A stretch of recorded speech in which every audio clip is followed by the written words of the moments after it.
اوس هم 11 بجو خبرونه. 14 سرحدي پولیس په تخار کې وژل شول او 2 نور یې ټپیان دي. د تخار د والي ویاند وایي دغو کسانو ته تېره شپه د چواب ولسوالۍ په نواباد سیمه کې د طالبانو په برید کې مړ ژوبله اوښتې ده. ویل کېږي 6 سرحدي پولیس هم اوس هم لا درکه دي. د ننګرهار په خوږیاڼو ولسوالۍ کې 7 طالبان وژل شوي او 9 نور یې ټپیان دي. په دې نښته کې چې تېره شپه په مملې باغ سیمه کې ترسره شوې یو دولتي سرتیري هم خپل ژوند له لاسه ورکړی او یو بل یې ټپي دی.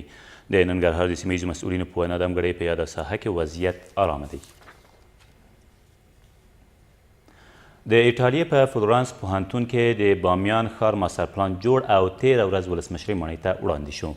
د یاد پوهنتون استاد میریلا د بامیانو د هوایي ډګر او تورستي سیمو په ګډون د بامیانو ښار د شوي سروې او تازه پلان په اړه غونډې ته هم معلومات ورکړل.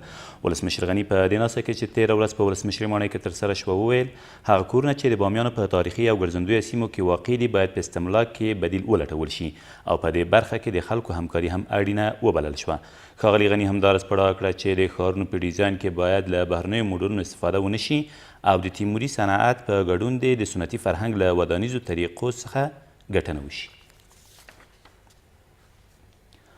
په لوګر کې یو شمېر قومي مشرانو او دیني عالمانو د ولسمشر غني د سولې له طرحې او په هیواد کې د سولې په اړه له روانو خوځښتونو ملاتړ وکړ. په دې ناسته کې چې 13 ورځ د لوګر په مرکز کې ترسره شوه د حکومت او طالبان ترمنځ د ستونزو د حل په موخه پر خبرو اترو ټینګار وشو.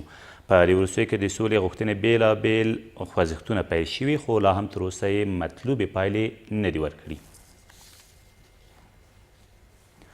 او ولسمشر غني وایي ټول ولایتونه هر اړخیزې ارزونې ته اړتیا لري او د 6 میاشتو په موده کې به پر ولایتونو اساسي تمرکز وشي. ښاغلي غني تېر ماښام د بغلان، کندز، تخار، سمنګان، بدخشان، جوزجان، سرپل او بلخ له والیانو او د فاریاب له مرستیال والي سره په کتنه کې زیاته کړه چې حکومت به په ولایتونو کې د بنسټیزو او دغه راز د والیانو د صلاحیتونو د زیاتولو په برخو کې اقدامات وکړي. نوموړي همداراز یادو والیانو ته لارښوونه وکړه چې خلکو ته د هوسا او ډاډمنې فضا د رامنځته کولو په برخو کې هڅې وکړي او د پراختیایي پروژو تطبیق ته لومړیتوب ورکړي. دا تر دې مهاله وروستي خبرونه، تر بیا مو الله مل.